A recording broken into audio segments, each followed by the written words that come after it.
नमस्कार, मैं रविश कुमार। बात आज और कल की नहीं है। जब भी आपकी आर्थिक हालत बिगड़ती है, इतिहास में सुधार किया जाने लगता है। जब भी इतिहास में सुधार की बातें हों, आप अपनी आर्थिक हालत देख लिया कीजिए। जरूरी नहीं है कि आप हर बार दवाइयों का खर्चा ही जोड़ें। कभी कभी कोचिंग की फीस से लेकर कॉलेज के एडमिशन फीस को भी जोड़ लीजिए। थोड़ा चेंज लगेगा। दाएं बाजू के अलावा बाएं बाजू में भी दर्द फील होगा।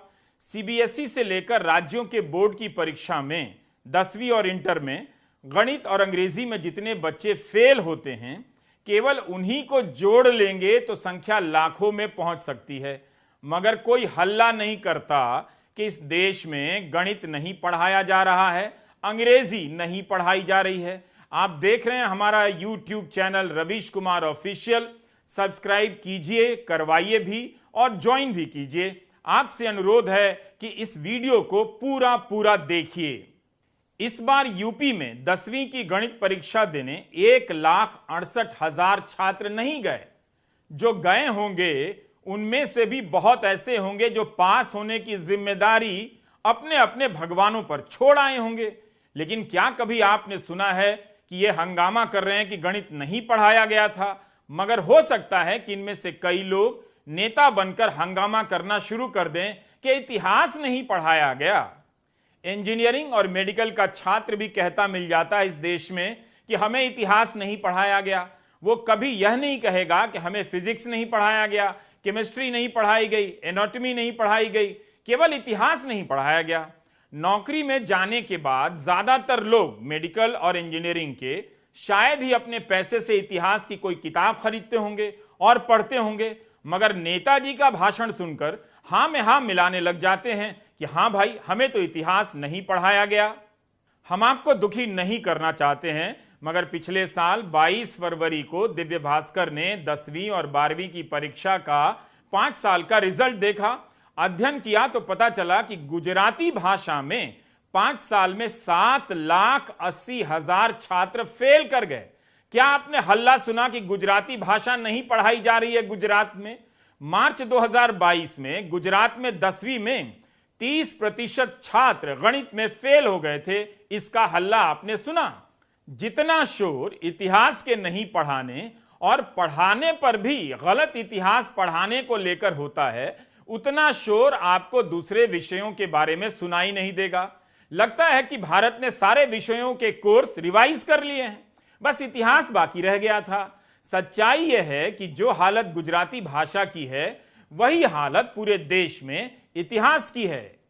इस हेडलाइन में कहा गया है कि इतिहास के विद्यार्थी अब विज्ञान में भी माहिर होंगे। मगर खबर पढ़ने से लगता है कि अमित शाह के कहने का आशय यह है कि विज्ञान की पढ़ाई के साथ साथ विज्ञान का इतिहास भी पढ़ना होगा। वैसे विज्ञान के इतिहास पर बहुत काम हुआ है और भारत में ही कई सारी किताबें लिखी गई हैं। अखबारों में इतिहास कैसा था, कैसा हो, ये सब लेकर आपको अमित शाह के इतने बयान मिल जाएंगे कि आप गृह मंत्री को आदर के साथ इतिहास मंत्री भी कहने लग जाएंगे। बायोकेमिस्ट्री के छात्र रहे हैं अमित शाह, कितनी सुंदर बात है। लेकिन उन्हें आपने कभी नहीं ये कहते सुना होगा कि भारत में बायोकेमिस्ट्री ठीक से नहीं पढ़ाई जा रही है। केवल इतिहास के बारे में उनके बयान मिलेंगे। इसलिए हमने एक रिसर्च किया है कि कौन लोग हैं जो कहते रहते हैं कि उन्हें इतिहास नहीं मालूम और इतिहास नहीं पढ़ाया गया। इनकी पहचान मुश्किल नहीं है। ऐसा कहने वाले ज्यादातर इतिहास के छात्र नहीं होते, मगर इतिहास के भी होते हैं। जो इतिहास के छात्र नहीं होते हैं, उनका अपराध यह होता है कि इतिहास नहीं पढ़े होते हैं। जाहिर सी बात है। लेकिन जो इतिहास के छात्र होते हैं, उनमें से ज्यादातर का अपराध यह होता है कि इतिहास का छात्र होने के बाद भी इतिहास नहीं पढ़े होते हैं। ये सभी मिलकर इतिहास के बारे में दावा करते मिल जाएंगे कि इतिहास नहीं पढ़ाया गया। आज हम ऐसे ही महान विभूतियों की खूबियों के बारे में बात करना चाहते हैं।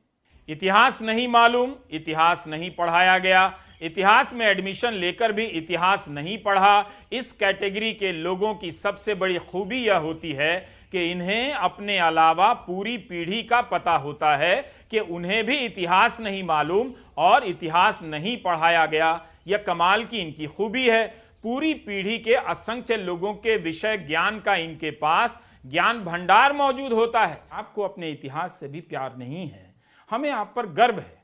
गौरव को भी आप पर गर्व है, सौरभ को भी आप पर गर्व है। नमस्कार, मैं रवीश कुमार।